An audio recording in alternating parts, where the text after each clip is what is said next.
Alors, nous allons voir comment installer Nextcloud sur un cluster AKS. Alors d'abord, il faut disposer d'un compte. Ça, c'est la première des choses, hein. Il faut disposer d'un compte sur Azure Cloud.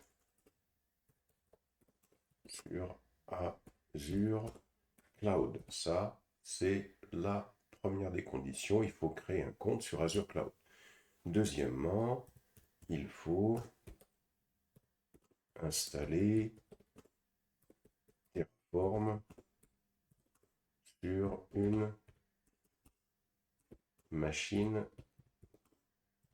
Ubuntu. Ici, en l'occurrence, moi, je suis sur une machine Ubuntu. On peut être soit sur WSL, soit créer une machine avec Vagrant. Donc, il faut installer Terraform sur Ubuntu. Il suffit d'aller sur Internet, de taper Google et d'écrire installer Terraform sur Ubuntu. Et après avoir écrit installer Terraform sur Ubuntu, ben, il suffit de chercher le système Mac ou Linux et à partir de manuel installation ici, là, alors sur Linux, on peut écrire Linux directement ici, et là, on a les commandes. Voici la première commande à exécuter, la deuxième, et puis la troisième, et ensuite, on a la quatrième commande ici et la cinquième commande. Donc, il suffit d'aller sur cette URL. Il y a les explications concernant l'installation de Terraform. Là, voici le lien pour installer Terraform. Ensuite, après avoir installé Terraform, il suffit de faire Terraform version pour s'assurer que Terraform est bien installé. La deuxième chose à installer, quatrièmement, il faut installer Azure CLI. Azure CLI, c'est ce qui permet d'exécuter des commandes sur Azure. Donc il faut installer Azure CLI. Azure CLI, pour l'installer, il suffit d'aller ici sur Internet et d'écrire installer Azure CLI sur Ubuntu. Tout simplement, installer Azure CLI sur Linux. Et là, on va voir si on descend un petit peu plus bas. Voilà. Installer avec une seule commande. Il suffit d'exécuter cette commande tout simplement. Et une fois qu'on a installé cette commande, la commande elle est là, juste celle-là. Et normalement, ça devrait être bon. Une fois que Azure CLI est installé, ça veut dire qu'on peut utiliser la ligne de commande AZ, tout simplement. Voilà. Donc ça, c'est le premier point quand on veut installer AKS sur Azure. Donc trois choses: disposer d'un compte sur Azure Cloud, installer une machine Ubuntu et installer Azure CLI. Ensuite, on va créer un dossier ici sur les disques durs, mkdir, on va l'appeler Nextcloud 6 par exemple, cd Nextcloud 6 par exemple. Voilà, et puis on va commencer à créer les fichiers pour Terraform qui sont expliqués ici. Voici le premier fichier, le fichier provider.tf.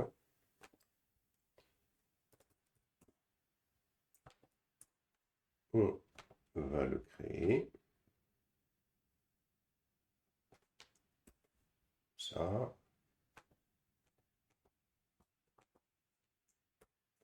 On sauvegarde.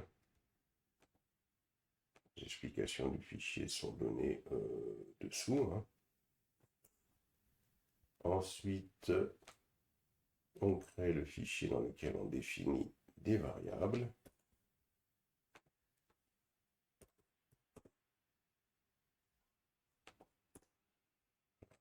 On récupère les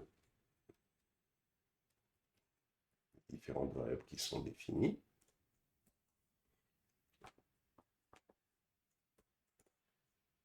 Voilà. Ensuite, on va créer le fichier qui va permettre de définir les ressources à créer dans Azure.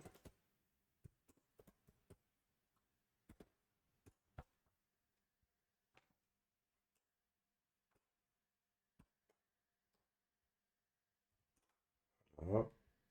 Et on récupère le code du fichier.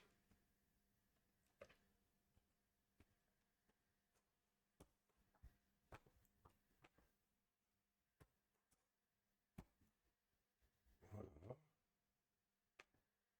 Et on a le fichier qui va permettre de sortir, d'afficher les variables qui auront été créées. Voilà.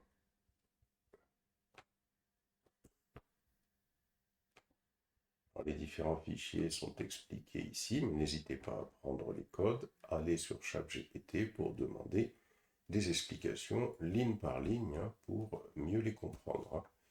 Voilà, je colle ici, hop, terminé. À partir de là, je vais pouvoir, d'abord, première des choses, pour exécuter, je vais faire AZ login. Ça va me permettre de me loguer à mon compte Azure que j'ai créé.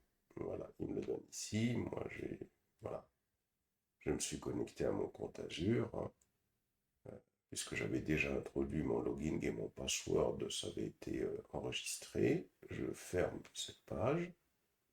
Là, à partir de là, j'appuie sur la touche entrée par rapport à ce qu'il me demande et je suis connecté à Azure. C'est parfait. Ensuite, je vais écrire Terraform init, hein, pour pouvoir initialiser ma configuration Terraform. Ça va permettre en particulier d'installer le driver, et puis c'est comme ça qu'on initialise Terraform. Je vais planifier l'installation avec Terraform Plan. Ça va permettre de voir un petit peu tout ce que va créer Terraform. Voilà, et puis je lance Terraform Apply. Quand je lance Terraform Apply, ça veut dire qu'il va appliquer sur AKS. Je lui réponds yes ici, et on patiente, puisque l'installation, là maintenant, elle est lancée. Quand c'est terminé, on nous indique que l'installation est terminée. Et donc, pour se connecter à notre cluster, on va juste utiliser cette commande.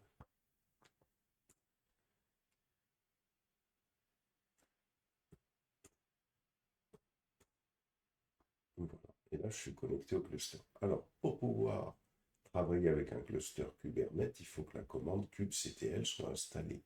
C'est très important que la commande kubectl soit installée, hein, pour pouvoir travailler avec Kubernetes. Et donc, pour ça, si je vais sur Google Chrome, par exemple, je vais sur Google, je tape installer kubectl sur Ubuntu. Installer, configurer kubectl, voilà, il suffit de descendre, hein, et là on a les commandes pour pouvoir installer la dernière release. Là voilà, première commande, la deuxième commande ce sera celle-là, la troisième commande ce sera celle-ci, et ensuite il suffira de faire cette commande-là pour s'installer pour s'assurer que kubectl a été installé. Donc ça c'est important d'installer également, on aurait pu le faire dès le départ d'ailleurs, hein. On aurait pu installer ici, installer kubectl. Voici le lien pour pouvoir installer. Voilà. Donc, une fois que c'est installé, une fois que kubectl est installé, eh bien, on peut revenir et comme on s'est connecté à notre cluster, on fait kubectl get nodes. Voilà, on a bien accès au nœud du cluster. C'est bon, notre Kubernetes est installé sur Azure. Il ne nous reste plus qu'à déployer Nextcloud. Pour ça, on va d'abord créer ce qu'on appelle des secrets. On va encoder les mots de passe qu'on va utiliser avec Nextcloud. Par exemple, ici, on veut un mot de passe qui va être admin. On récupère ces deux instructions. On colle. Voilà, ça va nous permettre d'avoir un encodage. C'est-à-dire que ça, c'est des valeurs qu'on va mettre dans le fichier de spécification Kubernetes qui va nous permettre de définir le login et le password pour nous connecter à Nextcloud. Donc on va mettre ici, c'est une façon de crypter le login et le password avec lequel on va se connecter à Nextcloud. Alors on remonte dans notre document et on commence au namespace. On va d'abord créer un namespace. On va définir un fichier YAML qui va permettre de créer le namespace dans lequel on va créer les fichiers Nextcloud. On récupère ici les instructions, sauvegarde. Voilà.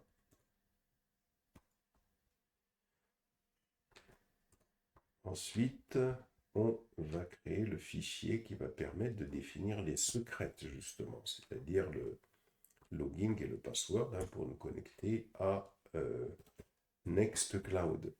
Donc, on vient ici, on va tout simplement récupérer le fichier ici.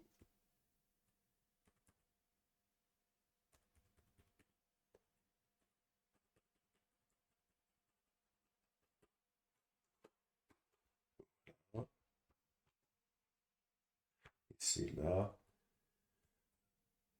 On avait ce mot de passe pour admin qu'on a trouvé tout à l'heure, qui est ici. Et dessous, on peut, même chose, encoder le mot de passe. On lui a donné la même valeur. On peut faire un mot de passe plus compliqué normalement.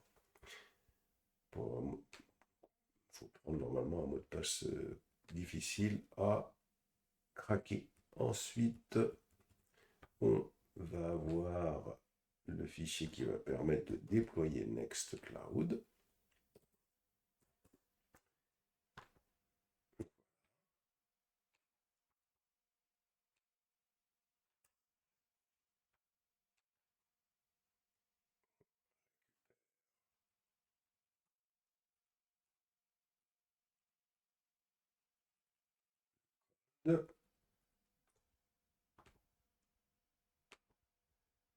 Et on va le coller.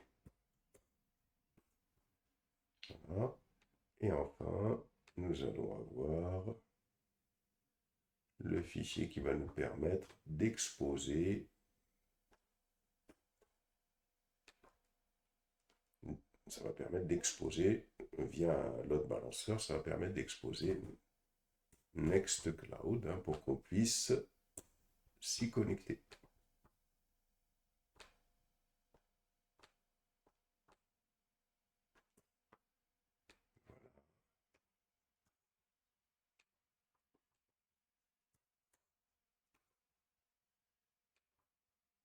Voilà. Et maintenant, on va appliquer tout simplement les différentes commandes. On va d'abord créer le namespace. Ensuite, on va créer les secrètes. Tout ça se fait sur Azure, hein, puisqu'on est connecté à Azure. On va faire le déploiement de Nextcloud. Et enfin, on va tout simplement créer le service qui va permettre de se connecter à Nextcloud. Et puis, on peut voir ce qui se passe. GetPods, on regarde ce qui se passe. Alors, il faut lui donner le namespace -n Nextcloud, puisque c'est dans le namespace Nextcloud que tout est installé. Et pour l'instant, il n'a pas encore démarré, il faut patienter un peu. Quand il constate, après avoir fait la commande kubectl getPod qu'il a démarré, on est à 1.1 ready, ça veut dire que c'est bon, ça fonctionne. Il suffit de faire maintenant un kubectl get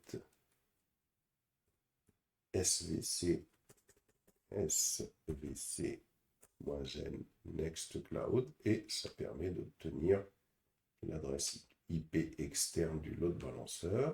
On va pouvoir se connecter maintenant à tout simplement notre Nextcloud.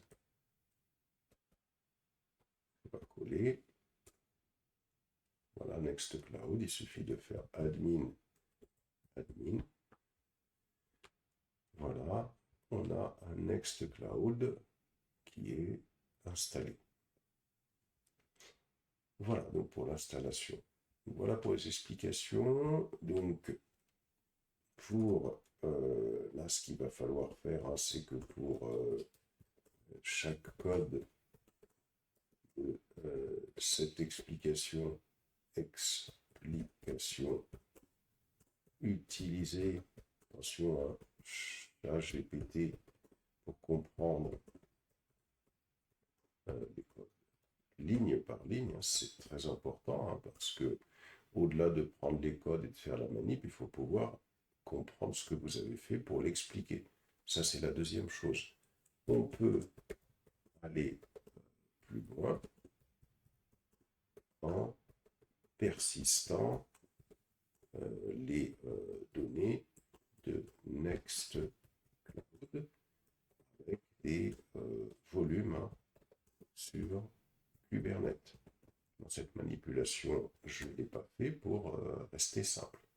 Donc ça, c'est possible de manipuler, voilà, de persister les données de Nextcloud avec des volumes sur Kubernetes.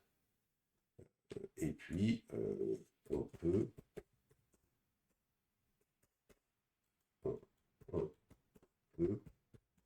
également aller plus loin en installant un certificat pour nous connecter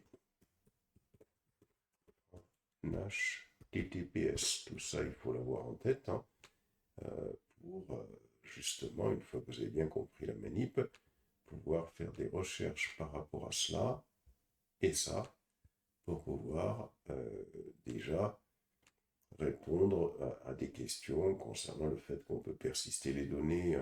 C'est de la sécurité. Ça permet, quand un pod s'arrête, d'avoir des données qui soient persistées. Et puis, ici, on peut également aller plus loin en installant un certificat HTTPS. C'est très important de prendre tout ça en considération.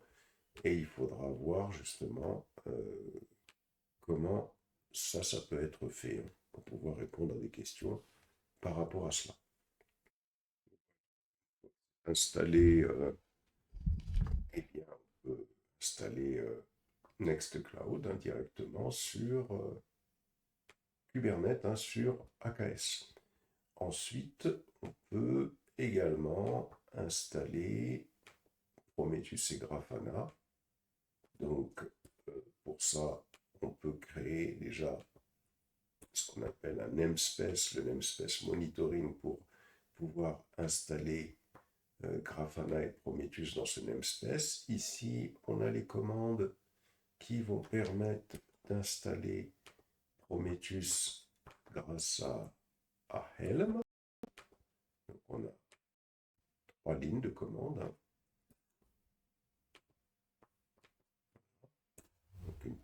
admin qui va permettre d'accéder au repo. On va pouvoir mettre à jour le repo de Helm, hein. Et puis, hop, on va installer tout simplement Prometheus, hein. Voilà. Ensuite, on va pouvoir installer Grafana de la même manière. On va pouvoir lancer notre install. Alors, il est très important de prendre chacune de ces commandes et d'aller sur ChatGPT qui va vous en donner des explications. Helm, hein, ça permet d'installer des packages, hein, sur Kubernetes, mais très important de comprendre le sens de chacune de ces commandes. Cette commande va nous permettre d'avoir le mot de passe pour Grafana. On va obtenir le mot de passe de Grafana. Voilà le mot de passe pour se connecter à Grafana. Et enfin, la commande qui suit va permettre d'exposer Grafana. On va pouvoir exposer Grafana afin de pouvoir y accéder, mais ça c'est pour des besoins de test. Voilà, donc là on nous dit que Grafana est exposé sur le port 3000. Ok, ben on y va. On revient ici. On avait l'URL qui nous avait permis d'accéder à Nextcloud sur AKS. Cette fois-ci, on va avoir la même URL pour pouvoir accéder à Grafana, mais on va faire 3000. Patiente un petit peu. Alors des fois, il faut aller voir peut-être un si important. Donc je vais revenir ici. Ah non, c'est localhost, pardon. Puisqu'on a exposé sur localhost. Voilà. Et là, voilà, on accède à Grafana. On accède à Grafana qu'on a installé sur AKS. Et donc, on tape admin et on a le mot de passe qui est ici. Voilà, le mot de passe est ici. Et voilà, on accède à Grafana. Donc Prometheus, hein, on se souvient que c'est lui qui permet de pouvoir récolter les données à suivre, et Grafana, c'est lui qui permet d'afficher dans une interface graphique les données à suivre.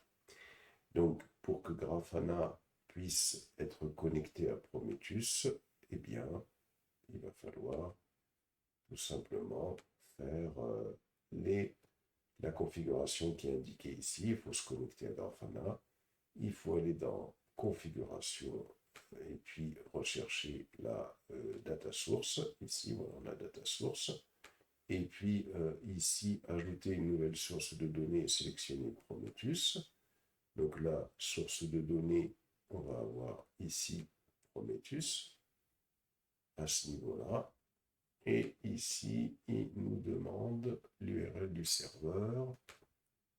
Comment récupérer les données à partir de Prometheus. On sélectionne à ce niveau-là et on peut, voilà, lui donner la source. On clique sur Save Test. Et là, il nous dit que c'est OK. Successfully created Prometheus API. Voilà. C'est parfait. Donc là, ça veut dire que si je fais dashboard, je pourrais demander à importer des statistiques, par exemple, statistiques à partir de Prometheus, statistiques à partir de Prometheus 2.0 ici. Et je peux importer les statistiques à partir de Grafana. Et là, je peux revenir sur Home. Tout simplement, là, j'aurais connecté Prometheus à Grafana. Concernant la configuration de Prometheus et de Grafana, je vous invite à aller voir la vidéo mise en cours sur Prometheus et Grafana, puisqu'un cours existe qui explique comment fonctionne Prometheus, comment fonctionne Grafana, comment récupérer les tableaux qui permettent de continuer ce cours.